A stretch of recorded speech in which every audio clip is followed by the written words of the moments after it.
خب مقاله‌ای که امروز می‌خوایم در موردش صحبت بکنیم در رابطه با مدل‌سازی سه‌بعدی تومور سل و نحوه در واقع اینترویزیشن تومور سل از طریق در واقع اندوتلیال بریر و سلول‌های اندوتلیال که اومدن در واقع این کار رو توی ماکروفلویدیک انجام دادن و مقاله برای سال 2012 دیگه اسم نویسنده هم بخوام اینجا اشاره کنم مهم باشه آقای دیگه پروفسور باید بگم دیگه راجر کمپ که حالا بعد توضیح میدم دیگه چه اتفاقی بعدش افتاده. مقاله برای سال 2012 که حالا باز ادامه یه سری توضیحات هم در مورد این روند سالشون هم.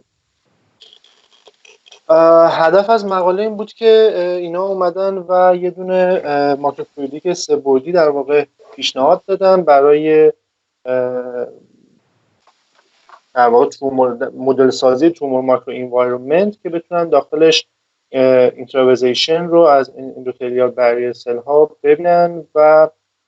همزمان بتونن به صورت لایو تصویر برداری بکنن و کورلیشنش رو با در واقع اندوتلیال پرمیبیلیتی یا دیفیوزیبیلیتی حالا میشه گفت یه جورایی در واقع در نظر بگیرن و به دست بیارن. چرا؟ چون یه فرضیه‌ای که وجود داره اینه که ایمپرمنت این اندوتلیال سل ها باعث میشه که اینترویزیشن رخ بده و در واقع اینا می‌خواستن اینطوری بیان یک مدل این ویترویی داشته باشن که باهاش بتونن تصویر برداری انجام بدن و ببینن که آیا این ایمپرمنت ها واقعا تاثیر داره در اینترویزیشن یا نه عوامل دیگه‌ای دخیل هستش. خب این طرح ماکروفلویدیکی هستش که در نظر گرفته شده که اون قسمت در واقع سبز رنگ کار که مشاهده می‌کنید در واقع سلول‌های اندوتلیال سل قرار دارن. در واقع دو تا کانال میدیا وجود داره، کانال بالا، کانال پایین. که کانال پایین در واقع سلول‌های سرطانی در واقع برست کانسر رو قرار دادن در سلول در اون ناحیه وسط هم که در واقع ناحیه ECM یا همون ناحیه هستش که ما کلاژن رو قرار میدیم به عنوان یه حد واصل بین تومور سل ها و در واقع اندوتلیال سل. و در واقع اینجا من اگر بیام سه‌بعدیش نشون بدم یه سری پست‌های اینجوری زوزنقه‌ای وجود داره در طول کانال که میدیاها از اینجا وارد میشن و این ژلی که اینجا قرار دادیم در واقع اون میدیاهای کالچر ماست که سلول‌ها اونجا وجود دارن و اون رفتار سلول‌ها رو میتونیم اینجا مشاهده کنیم. کاری که انجام دادن دیدن که در واقع سلول‌های اون اندوتلیال سل دور این پست‌ها در واقع در فضای خالی بین هر کدوم از این پست‌ها میان یک فضای اینجوری لومن شکل که در واقع توی رگ هم میتونیم ببینیم رو ایجاد میکنن که یک فضای سه‌بعدی از یک لایه مونولیر و فضای سه‌بعدی اندوتلیال سل که توسط سلول‌های سرطانی از این سمت مورد هجوم واقع میشن و خب در کنار همدیگه قرار بعد کاری که اومدن انجام دادن در ابتدا اومدن گفت یک روشی رو در واقع امتحان کردن برای محاسبه پرمیبیلیتی اندوتلیال سل ها که با استفاده از فلورسنت کانجوگیتد دکستران و در واقع دالتون یا وزن مولکولی‌های مختلف اومدن این کار رو انجام دادن و دیدن که پرمیبیلیتی این اندوتلیال سل هایی که توی ماکرو چنل اومدن سید کردن و در واقع کش دادن در وزن مولکولی‌های بالاتر پرمیبیلیتی کمتری از خودش نشون میده و در واقع یه جورایی وابسته داره میشه در واقع پرمیبیلیتیش به سایز و اندازه در واقع اون سلول‌هایی که اون موادی که میخوان از در واقع اندوتلیال سل رد بشه. که حالا من اگه برگردم این در واقع نتایج در واقع تصویر این سمت A که فیگر A که داریم می‌بینیم در واقع تصویر واقعی اون در واقع جانکشن اندوتلیال سل و در واقع ECM و اینم تصویر شبیه سازی مطلبشونه که نتایجشون خیلی کاملا فیت بوده و اون مدلی که در واقع خواستن ارائه بدن با نتایج تجربی خیلی اوکی بوده ولید بوده در واقع. بعد برای اینکه بیان ببینن که در واقع ماکروفاژ هایی که در تماس با اندوتلیال سل هستن آیا تأثیری بر روی اینترویزیشن دارن یا ندارن اومدن و در واقع ماکروفاژ رو هم دخیل کردن در کار و اینجا همونطوری که مشاهده میکنید دیدن که وقتی که ماکروفاژ وجود داره اندوتلیال سل ها در واقع در سمت بیسال وجود هستن و در داخل همون در واقع سمت ECM میمونن، اما وقتی که در واقع ماکروفاژ رو قرار میدن میاد به سمت در واقع لومن و به سمت داخل رگ در واقع کشیده میشه. این هم تصاویر در واقع اینتروویزیت کردن سلول سرطانی هستش که این سبز رنگ از این دیواره مونولیر اندوتلیال سلی که اینجا تشکیل شده و می‌بینیم که به مرور زمان در واقع این اندوتلیال سل این سلول سرطانی وارد میشه. اینجا ماکروفاژ رو داریم و در نهایت این سلول سرطانی از اندوتلیال سل اینتروویزیت میکنه و میاد بیرون. من اینجا و اومدن در واقع نرخ اینتروویزیشن در واقع سلول سرطانی رو در حالتی که در واقع ماکروفاژ وجود نداره و در حالتی که ماکروفاژ داریم با هم دیگه مقایسه کردن و دیدن که خب مشخصا تعداد سلول هایی که فرار تونستن بکنن از سل در واقع بیشتره و از طرفی طبق اون محاسبه در واقع مدلی که ارائه داده بودن بر اساس اون فلورسنت دکستران کانجوگیت دکستران اومدن بعد مشاهده کردن که پرمیبیلیتی در واقع این اندوتلیال سل در حضور ماکروفاژ هم بیشتر شده و این میتونه عامل در واقع عبور این سلول‌های سرطانی از اندوتلیال سل باشه. و علاوه بر این اومدن تاثیر استفاده از دو نوع دیگه از اندوتلیال سل رو هم در نظر گرفتن که در واقع این اولی که MVEC هست در واقع ماکروواسکولار اندوتلیال سل، این یکی هم در واقع هیومن امبلیکال اندوتلیال سل که نتایج در واقع شبیه هم بودن، زیاد نتایج تفاوت معناداری نداشتن، بنابراین توی دو نوع اندوتلیال سل مختلف هم اینو مشاهده کرد. بعد از این اومدن و در واقع با یه سری به جای اینکه بیان ماکروفاژ استفاده بکنن در واقع اومدن بایو کمیکال فاکتور بهش دادن و اون بایو کمیکال فاکتوری که استفاده کردن TNF آلفا یا تومور نکروزیس فاکتور آلفا بود که مشاهده کردن که این نرخ اینتروویزیشن سلول ها در TNF آلفا حتی بیشتر از زمانی هستش که ماکروفاژ حضور داره و میزان بیشتری سلول تونسته رد بشه. از طرف غلظت این TNF آلفا رو هم تغییر دادن و با افزایش TNF آلفا میزان اینتروویزیشن در واقع سلول سرطانی رو درش یک رشد قابل ملاحظه‌ای دید. بعد از این اومدن و سلول سرطانی دیگه ای رو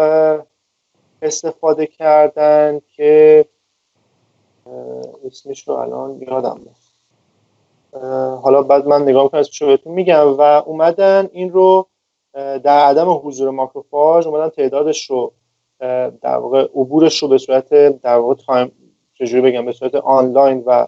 در واقع با تصویر برداری مشاهده کردن. در واقع می‌خواستن نشون بدن که میشه تصویر برداری به ما کمک بکنه که بتونیم در زمان مثلا این زمان 0 ثانیه است صفر و این در زمان تی مساوی 10 ساعته که بعد از 10 ساعت چه تعداد سلول سرطانی اینجا عبور کرده از در واقع اندوتلیال سل و تونسته که اینتروویزیت بکنه. و همین کار رو برای TNF آلفا هم انجام دادن، یعنی TNF آلفا رو هم در کنارش قرار دادن و دیدن که باز همون اتفاق برای این سلول سرطانی که اینجا فایبروسارکوما تومور سل هست در واقع مشاهده کردن و همین روند رو داشتن.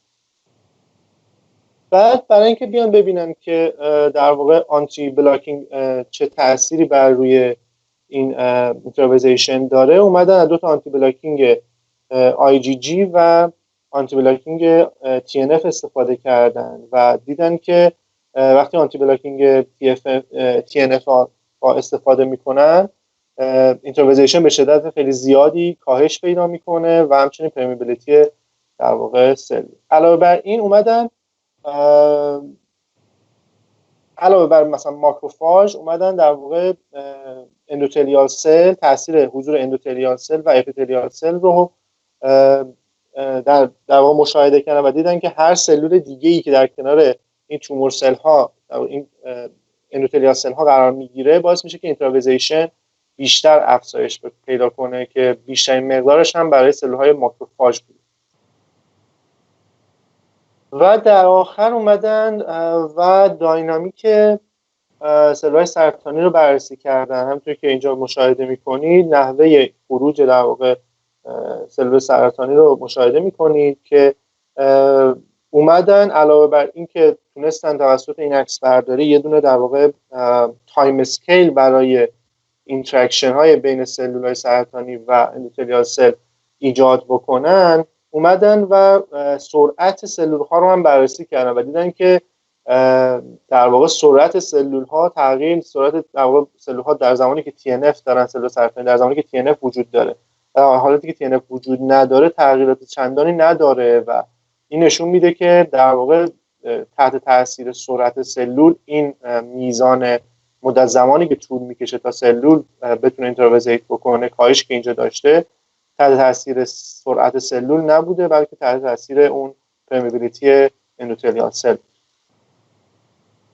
و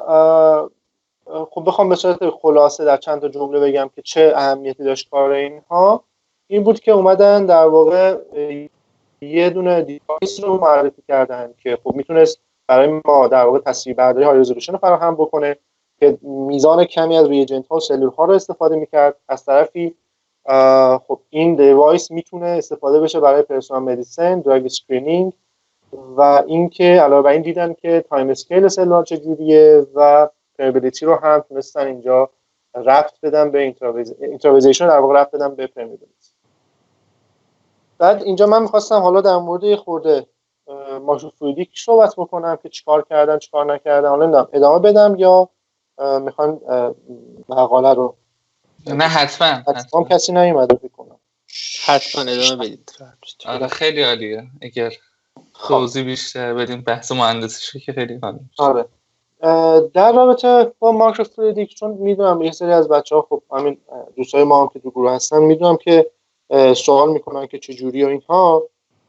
اولین قدمی که وجود داره توی فیگر A اینه که شما فیگر A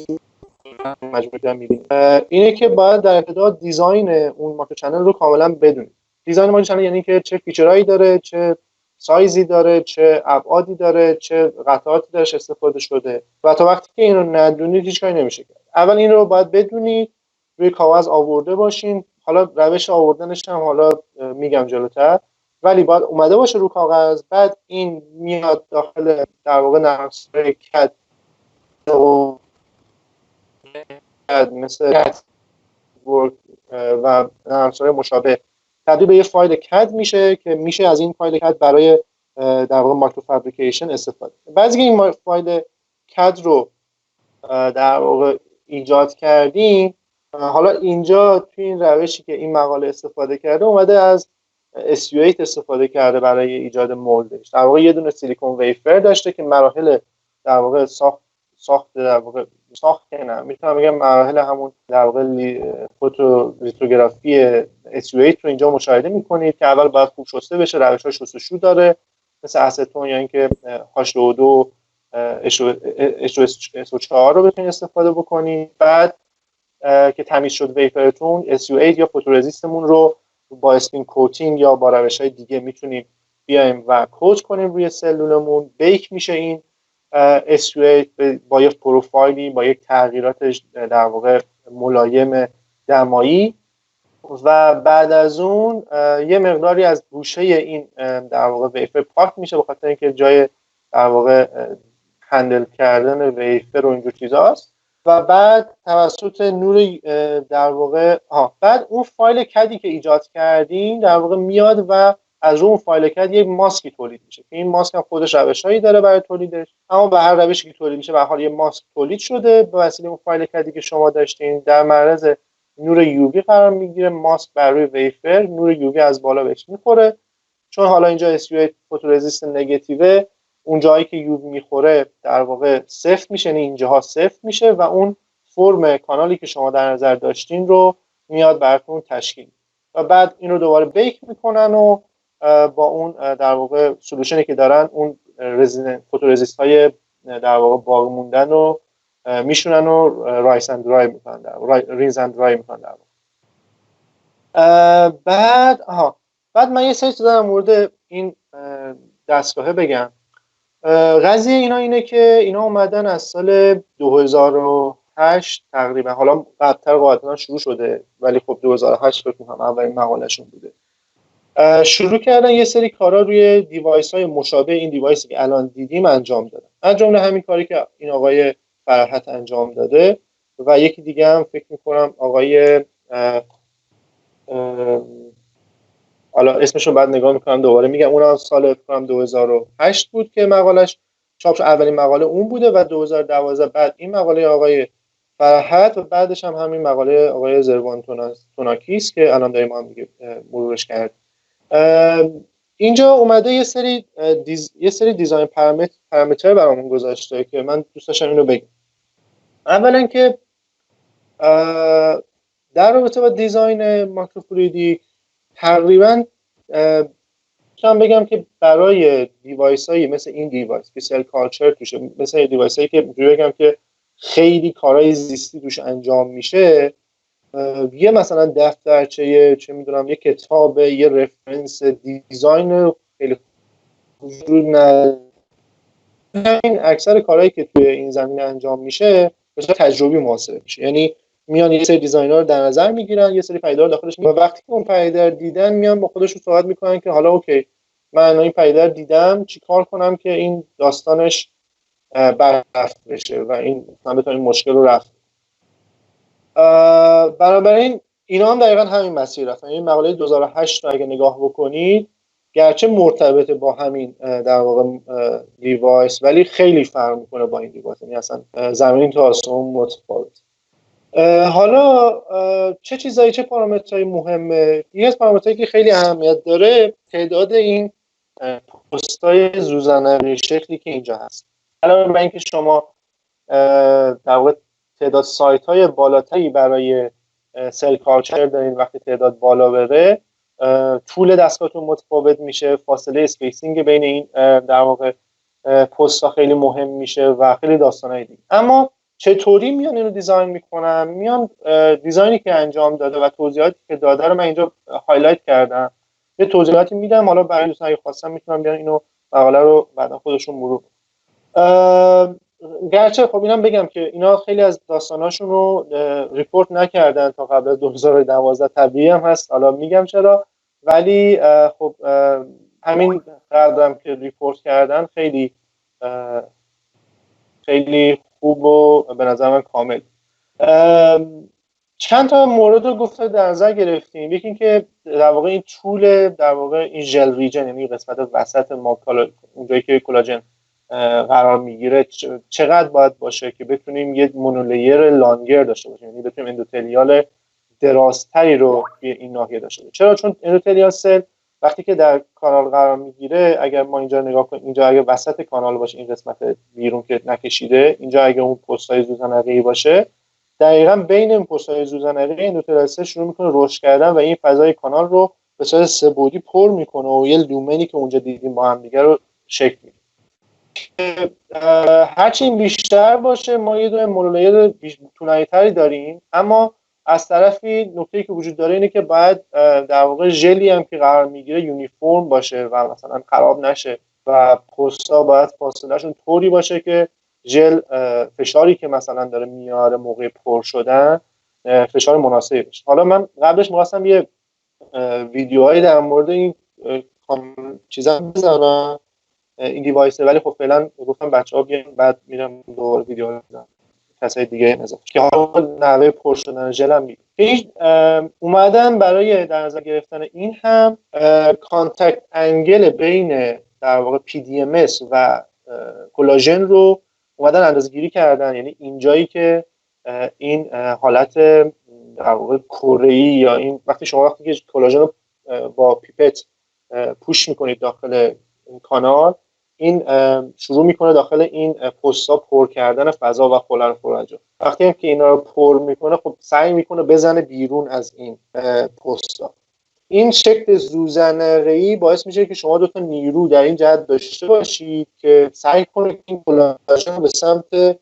خودش هول بده و نذاره وارد این کانال میدیا، این کانال این پایین بشه. و اینو اومدم علاوه بر این اومدم با استفاده اندازه زاویه این زوزنقه رو بر اساس زاویه بین PDMS و این کلاژنی که اینجا قرار داده فیکس کردن که زاویه به صورت تجربی اندازه‌گیری شده بوده به صورت 60 درجه بوده و اینا مکملش رو گرفتن در واقع برای این سمت 120 درجه که بتونن این در واقع سطح صافی رو بعد از پر شدن کلاژن در اینجا داشته باشن. بعد در رابطه با اینکه فشار رو چجوری محاسبه میکنه، حالا اینجا فکر نمی‌کنم الان بچهای مکانیکی باشن، ولی این رابطه فشار برای ما حبابی هستش که ما توی درسای سایلادی 1 حتی میگذرونیم، ولی خب هیچ از واقعا به ذهنش نمیرسه که مثلا اینجا بتونه از این رابطه استفاده بکنه. اومدن بر این رابطه رو به دست آوردن که بر اساس شعاع در واقع ارضی و شعاع در 2 جهت این در واقع کره بیضی شکل ما محاسبه میشه که میشه شعاع RX و RZ که RX در واقع فضای بین این پستا، فاصله بین این پستا و RZ هم تو در واقع این عمق کانال است که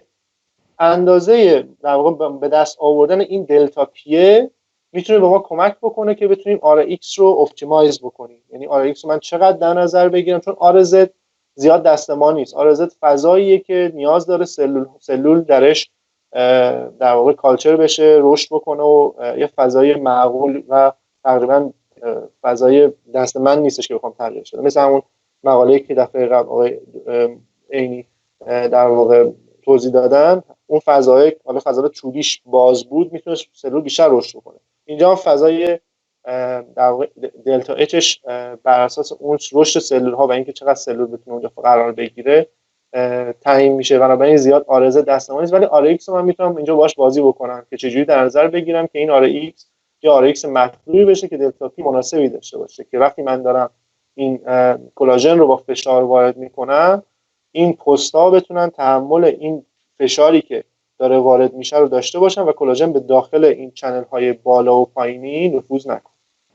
بنابراین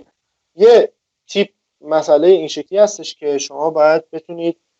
اینو هندل کنید. حالا اینا اومدن و با تعداد زیادی جیومتری متفاوت که حالا اینجا نگفته اصلا جیومتری چیه، فقط گفته چجوری این کارو کردیم که اونم باز همون دلایلی هستش که الان جلوتر میگم. فقط گفته ما به این روش اومدیم این کارو کردیم و در واقع با استفاده از خطایی که هر روش داشته و واریانسی که هر روش داشته، روش مطلوب خودمون رو نهایت اون فاصله مطلوب بین پست‌ها رو نهایتا محاسبه کردیم و به دست. چند تا نکته دیگه که این در واقع چیپ داره و خوبه که بدونیم اینه که وقتی شما توی 2 تا میدیا چنل بالا یا پایین فرق نمی‌کنه، هر کدومشون بیاید و یک در واقع غلظت بیشتری رو قرار بدید، مثلا الان چنل بالای غلظت بیشتری داره دیگه، رنگش پررنگ کرد، میتونید یک گرادیان غلظت رو در داخل چنل خودتون داشته باشید. مثلا توی همین کاری که تو مقاله‌ای که توضیح دادم انجام شد، اومدن و گرادیان گروس فاکتور رو طوری قرار دادن که سلول‌های سرطانی مهاجم به سمت اندوتلیال سل حرکت بکنن و بتونن اینترویزیت رو اینجا ببینن، چسبیدن اون سلول به اندوتلیال و گذشتنش رو بتونن مشاهده کنن. از طرفی